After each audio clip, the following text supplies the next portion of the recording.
Hey, it's Justin here, and I'm here to talk to you about some 40k conspiracy theories, where I believe the story's gonna go, and some theories that I've had, but no longer have anymore. I hope you guys enjoy.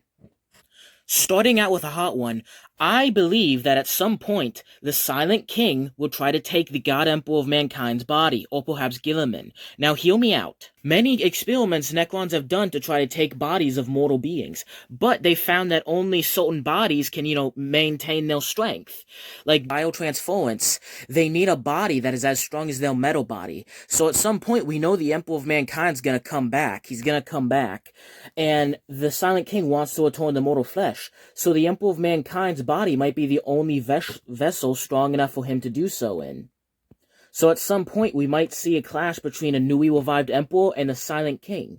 Because most likely, the Silent King and the Emperor might team up to defeat the Tyranids. After that, the Necrons and the nobility especially might try to take the Space Marines, Custodians, Primarchs that came back, and even the Emperor, and try to take their bodies. Because who knows how the story's going to go.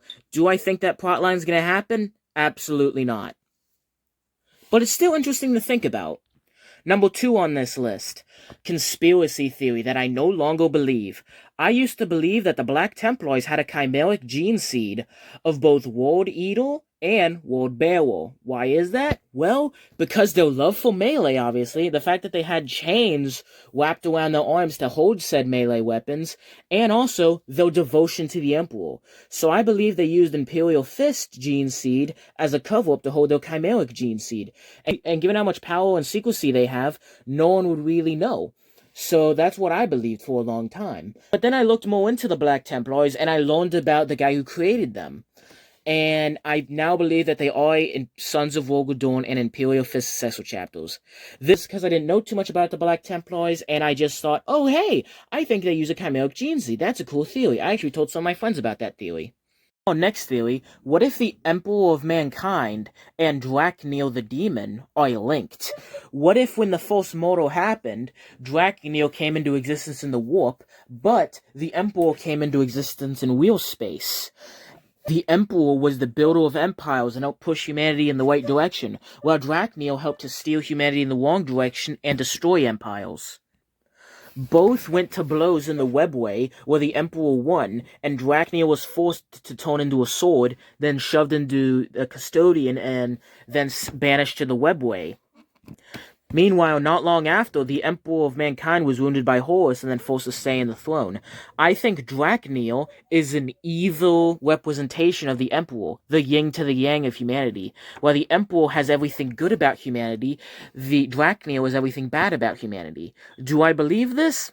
I'm not too sure, but it's still a good theory. Brief mention. On recording this video, I have recently found out that 2 of my favorite podcasters, Isando and Coda, from the Warhammer 40k podcast, it's their 1-year anniversary. I'd like to say happy birthday to your channel and keep making content.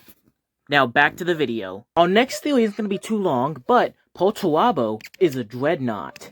Do I believe this theory? Yes, I actually do. I don't believe he's a demon prince. I would like to imagine that the Lord of Iron is a dreadnought. Not only did he hate the powers of chaos and do Iron Warriors fiercely oppose the power of chaos, although they do kind of work with it, they usually prefer traditional means of warfare. I love the idea that Perturabo is a dreadnought. Do I have proof for this? Not really. I do know it's exceptionally hard to be a demon prince of chaos undivided, which he could definitely do. I just like the idea that the Lord of Iron is a dreadnought. Alright, back to the God Emperor of Mankind for a final theory. I know I just touched on that he might be the yin to the yang of Drach'nyen, but what if the God Emperor of Mankind wasn't a bunch of psychic shamans, and even if he was, this could still work for my theory. What if he is a god of law and order from the future? As we know, the warp has always been and has never been. Time is meaningless in the warp. Like the 4 gods of chaos all spawned in at the same time, yet Slaanesh was the youngest. So what if the God Emperor of Mankind is in the warp, but not in all time in the warp, which is confusing because the warp doesn't have time, but yet we do have time. That's kind of confusing, but hear me out here. What if the future God Emperor of Mankind, who is a actual, like, a full-on god, has been directing the current God Emperor of mankind? And what if he doesn't actually have future sight? I find it doubtful that some of the best future sight in the series wouldn't have foresaw the Horus Heresy. That could be the reason why he picked Horus, because many people believe that he knew the guy he was going to pick for War Master would fall to chaos. So I believe that his god self was directing his mortal self the entire time, and that the Emperor might not have had future vision, or even if he did, it was being heavily directed by the God Emperor of mankind's future god self. And at some point in the series, we're going to see the actual God Emperor of mankind ascend to godhood and become his warp entity, who then directs his past self to become a god. It's like an endless cycle. Do I believe this theory?